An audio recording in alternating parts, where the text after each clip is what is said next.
Welcome to the Fight Cancer with Dr. Prasad podcast, your source for the latest, most reliable, and research based information about cancers and their treatments. Hello, I'm your host, Dr. Prasad Dandekar. I'm an oncologist and I head the Radiation Oncology Department at Sir H. N. Reliance Foundation Hospital in Mumbai.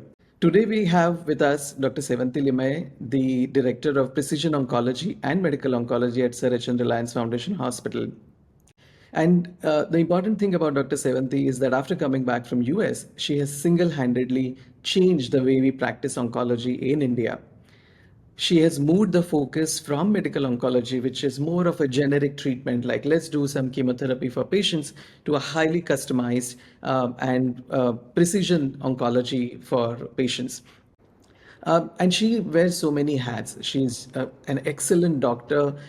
She is an academician. She's involved in research. She's doing a lot of academic meetings all over. And I don't know how she manages. And of course, she's a mother. She's a daughter. She's a wife. She's a more like a version of a modern Durga slaying the demon of cancer. And God only knows how she manages that. So welcome, Dr. Sewanti. And it's a pleasure having you over on our podcast. Thank you, Prasad. Thank you for all the nice adjectives and my introduction. And honestly, it's an honor to be sitting here with you. You yourself are a leader, someone who we are all inspired by in different ways. So, as a person, as a radiation oncologist, as a person who has a voice, true honor to be sitting here today and sharing the screen. Thank you, Dr. Sewanti. So one of the things when I think of Dr. Sewanti Limaye, the first thing that comes to our mind is immunotherapy and how immunotherapy has really changed the way oncology is practiced in India. And almost every day in my clinic, I get patients who have a lot of questions about immunotherapy because it's such a new and upcoming branch that there are a lot of misconceptions that the patients have. So we thought today with you we'll discuss in detail about immunotherapy and its use for our cancer patients. So to start with, one of the most common questions that we get is what is immunotherapy and how does it sort of act in cancer patients?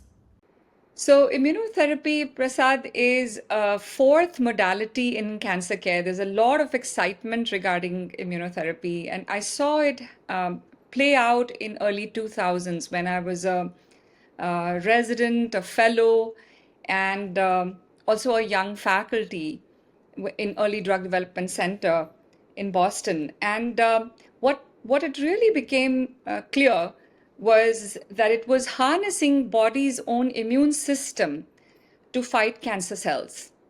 There are receptors on our immune cells, the T cells and the B cells, especially the T cells in this particular regard, where there are certain flags, or I call them receptors, and these receptors can get activated with the presence of the immunotherapy drug.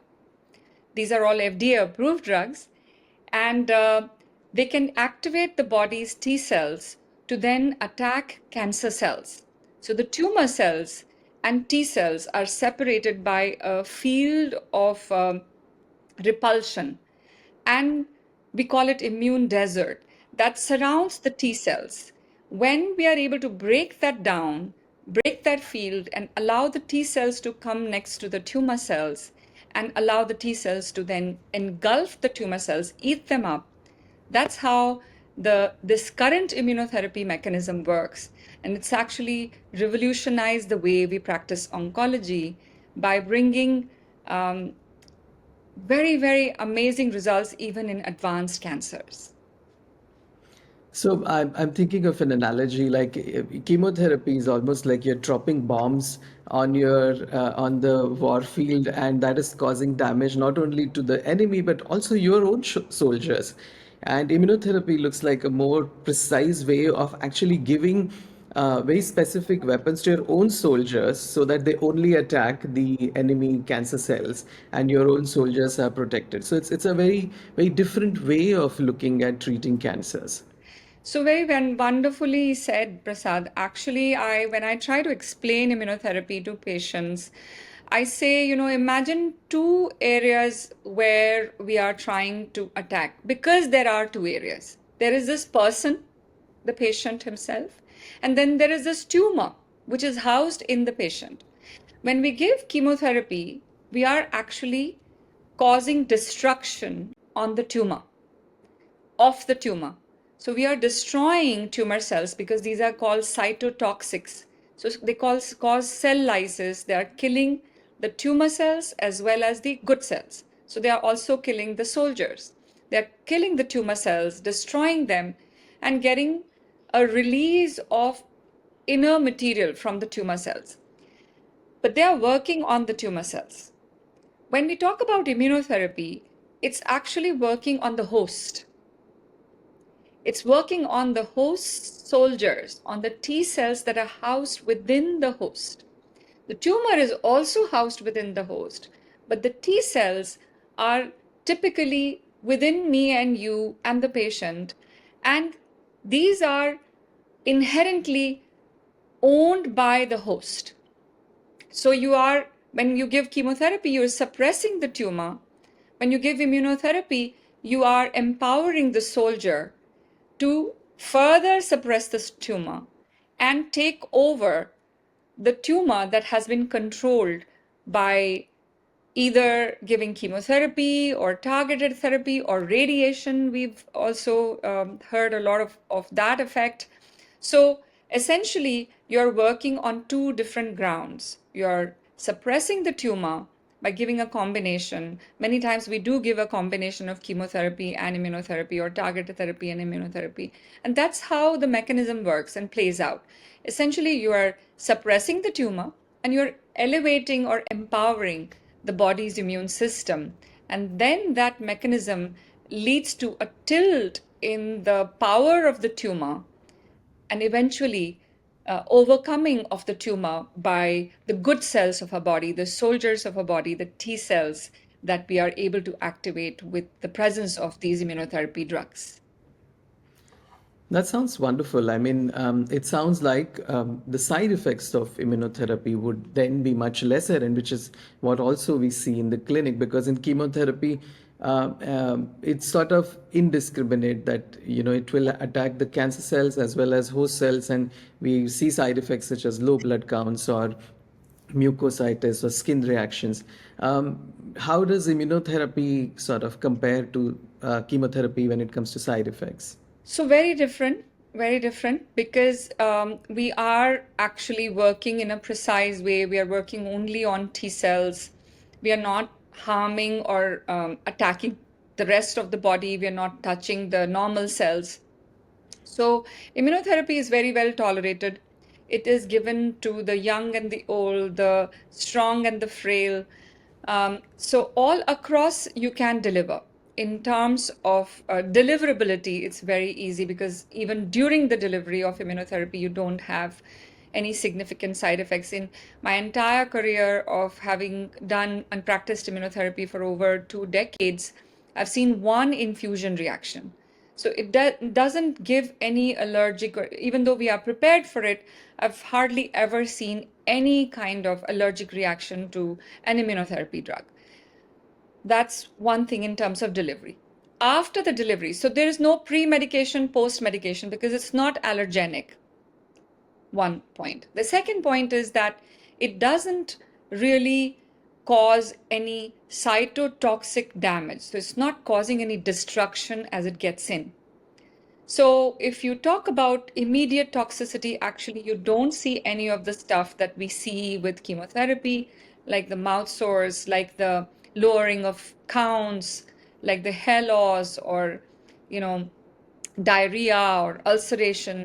None of those issues are seen with immunotherapy. So what could happen with immunotherapy? First of all, it's mostly 99% of the time nothing immediate. So anything that happens due to immunotherapy will only happen after a lag period. Because what we are doing when we give immunotherapy is we are putting these drugs into a patient's system. The drugs are supposed to then go and work over a period of time, and that period of time is usually 6 to 8 weeks. when the immunotherapy drugs work on someone's immune system, activate the immune system. Once the immune system gets activated, that's when you see the benefit. And also, around that time, you can see some toxicities happen. So, what are the toxicities? Essentially, the toxicities to expect, and that too in a very select patient population. So, 90% of patients will not get anything. 5 to 10% can get side effects. And these side effects are happening because of our soldiers being more awake.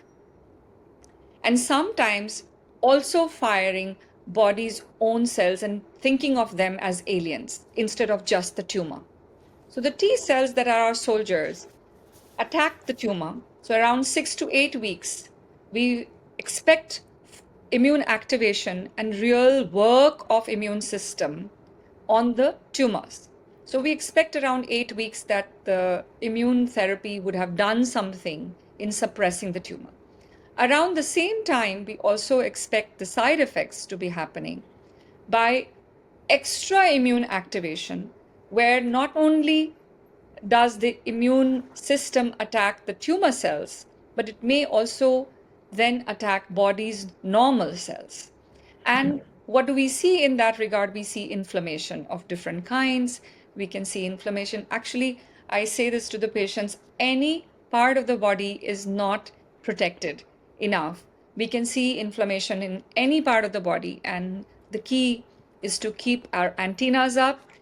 We have to really listen to what our body is trying to tell us and be communicative. Communication is key, because unless the provider, the treating clinician, knows what the patient is going through, immunotherapy related side effects may get missed. Yeah, and that is why I think even when we are giving radiation for patients who are on immunotherapy, we are very careful. One of the side effects we sometimes see is lung inflammation. So I generally sort of try to avoid giving immunotherapy while the patient is receiving radiation, which is also going to lungs, just to be careful. Some patients actually have very interesting questions because you mentioned that you're activating your own body cells to attack cancer cells. One of the patients recently asked me a question that what if it attacks my own body cells to the extent that I develop an autoimmune disease? Right. Because autoimmune diseases, they're really tricky to manage. Have you ever seen any patient who actually land up with this sort of a situation? Yes. So now, having practiced so long, I think I've seen a whole lot. And I come from the era when we didn't understand what all the drugs were going to do. One of the first immunotherapy drugs was ipilimumab, which was actually innovated by Professor Jim Allison, the Nobel laureate. And I was a young junior faculty at Dana-Farber Cancer Center when we had phase 1 trials ongoing. And those were dose finding studies. And really, we wouldn't even know how the drug would react and how we would manage the side effects of those drugs. So at that time, I would say it was a complete open field where you had no idea what the drug was going to do, and you had no idea how you would manage the side effects of the drug. So, having been there and then see the field evolve and how it is today, actually, I'm very comfortable, I would say, in telling the patient that we have a grip on it. And it's not just me. I can say that for the oncology, medical oncology community at large. As long as they have had a hands-on clinical experience, as long as they put themselves down there to understand what is the side effect mechanism, when to expect, how to counter, we know that one of the simplest antidotes to any such immune mechanism is steroids. So, first and foremost, 90% will not get anything. But if a patient is in that 10%, 5% bracket, that's one of the reasons I said communication is key.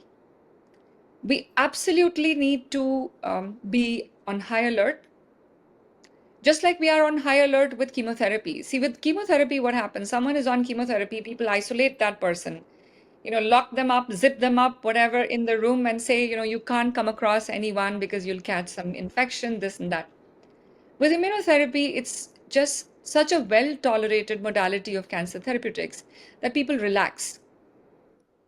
And then they go around, they're traveling. I just had a patient yesterday who's on 6 weekly Keytruda, lives in the US and was traveling to India, now has gone to multiple cities. And, it's really quite amazing to see how on cancer treatment the patient can have a regular lifestyle and be totally liberated. So coming back to the autoimmunity angle,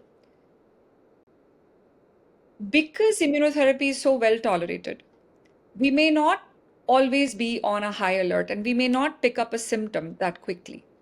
But the idea is to educate the patient.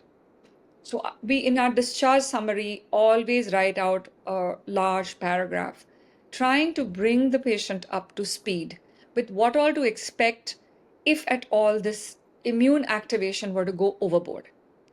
And like I said, inflammation in any part of the body. So let's say a person, and I'm just going back to a patient that I treated, one of my first patients with immunotherapy.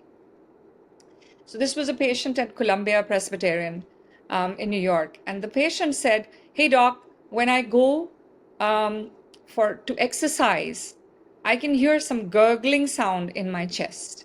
Patient did not have lung cancer. Patient did not have lung cancer. When he got up on the treadmill, and this is a young 50-year-old, he would hear a gurgling sound, like some kind of a crepitatious gurgling sound. And he called me with this feature. I said, "Why don't you come? Let's get an exam done." Because he said it was repetitive. And he had been hearing it for the last 2, 3, 4 days.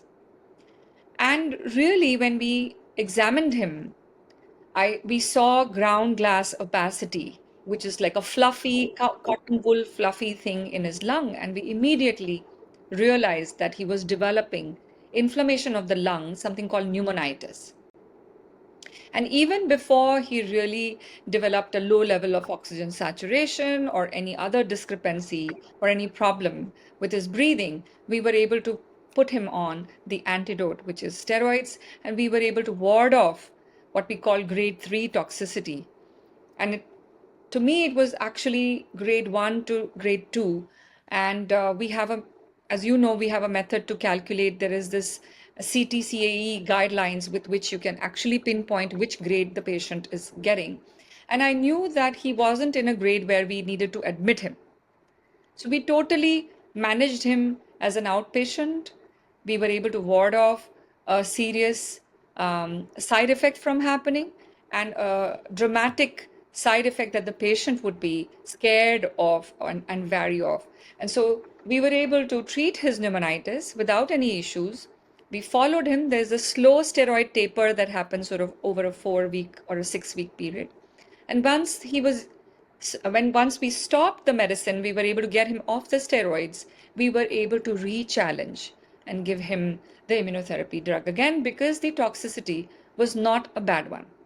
So that's critical. The communication is critical. If the patient is able to communicate, you then give the antidote in the right time and you're able to ward off the side effect from becoming really bad. So that sounds amazing, and it's a paradigm shift from how chemotherapy has been sort of practiced. Because, as you mentioned, that in chemotherapy, because the chemotherapy is indiscriminately acting on all the cells, and even our immune cells are getting destroyed, and hence the patient has had a higher risk of developing infections and patients have to isolate.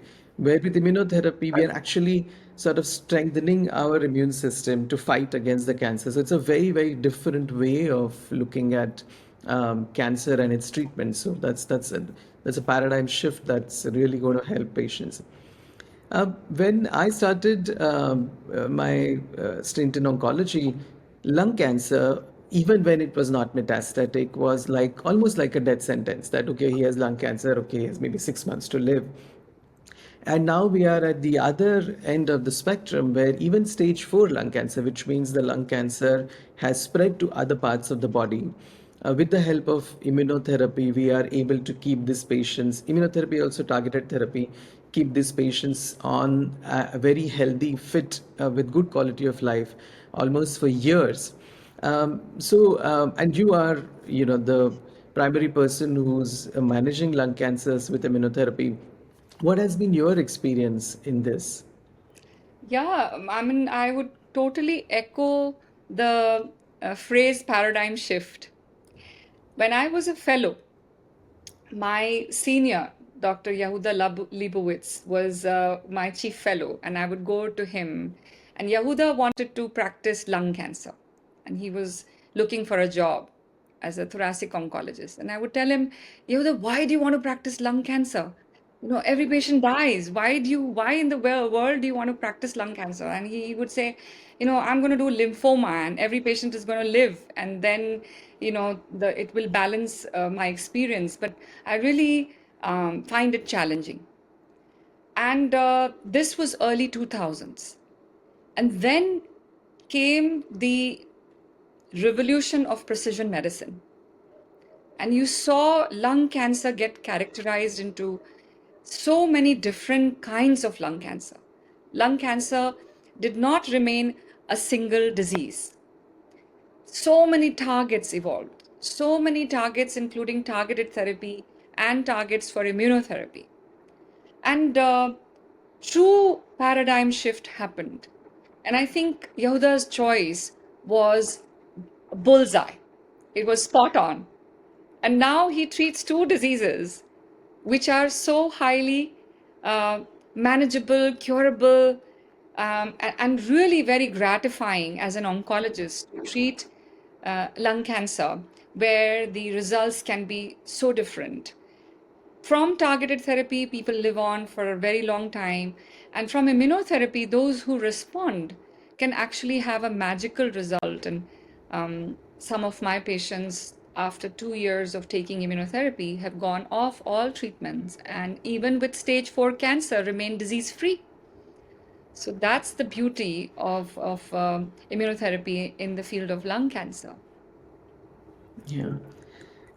With immunotherapy, another trend that I'm seeing now is there are some doctors or clinics offering a very questionable version of so-called immunotherapy, which is non-FDA approved, which is not like a standard of care, and it is confusing patients because these clinics are advertising and that we'll give you immunotherapy and you'll get cured and this and that.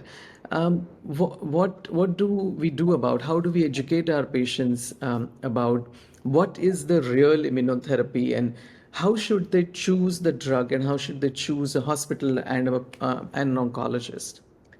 So I would say the safest, because these drugs are, for India, I would call them designer drugs. Only 1% of India is able to afford immunotherapy. One thing that they have to be sure, and there is no other angle to this, they just have to be sure that they have to go to a tertiary care cancer center, one, and two, that they have to go to a medical oncologist, a certified medical oncologist. Just look them up. If they're practicing in a tertiary care hospital, if they have a degree, a DM oncology degree or an international degree, that validates them as a clinician that they are. These are the folks that are supposed to give the immunotherapy. In hands of anyone else, you may run into trouble. One. Two, the drug that the patient is getting. You have to understand, and it's actually in today's times, Chat GPT will give you all the answers. You don't even need to, go and talk to anyone. My kid can figure out what dose of Keytruda needs to be given, what is genuine. So I think eh, empower yourself. Utilize social media, utilize internet searching, empower yourself, educate yourself, do some research before you commit this kind of money. And even the kind of immunotherapy that is being given at these alternate centers, if you talk to the patient, they've spent a lot of money Yeah. per treatment and given the wrong drug. given the wrong dose. So they have to be the consumer today has to empower themselves. I don't think there is any other way of doing this. Yeah. In fact, this podcast is for that reason that we empower our patients to understand what is happening and take the right decisions. I think it's a You brilliant mentioned about, effort, Prasad. It's a brilliant thank you. effort. I think the more we do of this kind of initiative, the more we empower the crowd today. And cancer healthcare delivery in India is still in its infancy. No matter what we Yeah. think of it, it is still in its infancy, and there's so much needed that this is a great effort in that direction. And congratulations. Thank you.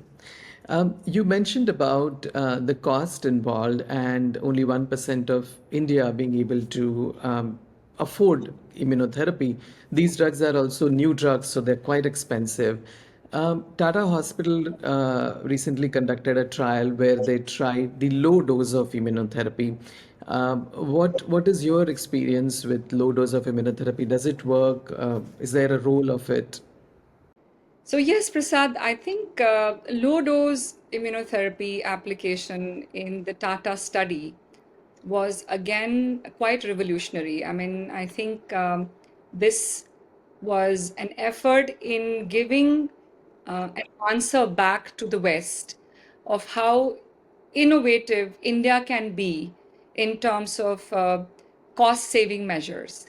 And it was a positive trial. So, for those patients who could not afford immunotherapy drug at the standard dosage, at the standard cost, these patients were given the oral metronomic therapy for head and neck cancer, which is an oral treatment. In addition, they were given immunotherapy, and it was shown that the immunotherapy low dosage added survival that was achieved just with oral metronomic chemotherapy. So, yes, it did work in this particular setting, and I know that many more trials and many more studies in other settings are ongoing. I wouldn't generalize the utilization of low dose immunotherapy in every other setting, but in specific settings where it has been studied and published, I think it is very genuine to utilize in other malignancies as and when the data comes through. With regards to the cost of immunotherapy, so immunotherapy cost is really a limiting factor in the world today, and especially in LMIC setting in India in particular. And as I mentioned, only 1% of India is actually able to take immunotherapy at its current dosage. And that's where I feel the welcoming clinical trials to India would really add value and enhance access to these novel therapeutic capabilities. And when I say clinical trials, they don't necessarily need to be a complete experiment for the patient. These are essentially trials when you already have figured out the safety of the drug. These are mature trials, these are phase 3, phase 4 trials, where the safety has already been established, the dosage has already been established, and you're just enhancing the standard of care therapy versus standard of care therapy plus a novel drug addition. And with that, we can really help improve, enhance access of these very expensive treatment modalities to the general population. Yeah. And these are exciting times because we are playing, of course, with the dosage of immunotherapy, but also combination of immunotherapy with different things. So we are combining immunotherapy with chemotherapy, we are combining it with targeted therapy, we are combining it with oral metronomic chemotherapy, and of course radiation. Because in radiation also, if there is data available, if we use what we call as SBRT or stereotactic body radiotherapy to give very high dose of radiation to the tumors, and we are combining it with immunotherapy. Actually, the effects of immunotherapy gets enhanced because the radiation itself is immunogenic. So there's a lot of synergy that is happening between radiation and immunotherapy, chemotherapy, immunotherapy, and I think in next few years, decades, we will get better and better at controlling these diseases and making cancer from a dreadful disease which is almost fatal to almost a lifestyle disease which we should be able to prevent also, but if you have it, it should be like a lifestyle disease where we are able to manage it and the patient can go on with their life as they are. So, what are your thoughts on where is the future now? What lies in future for our patients? So I'm an eternal optimist. I'm a medical oncologist, and I could not be anything other than that. I have to be that way. I am full of hope. I'm truly full of hope because I see, when I talked about immunotherapy-based receptors, and so I'm a part of many precision initiatives. One of them is the WIN consortium, where global leaders come together in precision medicine to dissect cases and discuss cases. And every time I'm doing the molecular tumor board there, I realize newer pathways that are evolving that may not be in practice in India, but may are in practice abroad. And that's why I mentioned clinical trials, because the novel drug development in oncology actually happens via clinical trials. So if you shun clinical trials, you will not be able to get all these medicines and access to these medicines. And they'll come to you only after 10 years of drug development has happened and the FDA has approved the drug and the drug has been launched in the market. But if you are participating in the trials, you can have access to these drugs early on. And that's where the world is really evolving and the horizon is in a different color. And hope is a halo all around us. And so I feel we have to really sign on to that bandwagon. And that's where India is lacking. We really need to be able to lead these efforts because we have the people. When we talk about demand and supply, we have the demand, and the clinical trials that are actually funded by pharma companies, they have the supply. They need subjects on their trials to prove that their drug works, and we have subjects without the drugs. So if that matches, we really will be able to um, get access to these novel therapies. And specifically for immunotherapy, there are so many different receptors coming through. There are bispecific Yeah. immunotherapy drugs that are happening. And very recently, there was a press release of a bispecific immunotherapy drug, which actually is going to be a game changer vis-a-vis Keytruda. So, the field is trying to enhance, the field is trying to move, and the field is growing every single day. And we need to be a part of this movement. We need to be a part of this revolution, and we need to join the revolution at the earliest possible. We have. In India, we have joined in a small way, but we need to join in a bigger way. So I see from immunotherapy perspectives, I see advanced immunotherapeutics happening. We have combination immunotherapy drugs that are being presented. We are also seeing combination with chemotherapy, with ADCs, antibody drug conjugates, with targeted therapy. We are seeing cancer vaccines happening all across the globe. And initially, all of these will be available as clinical trials.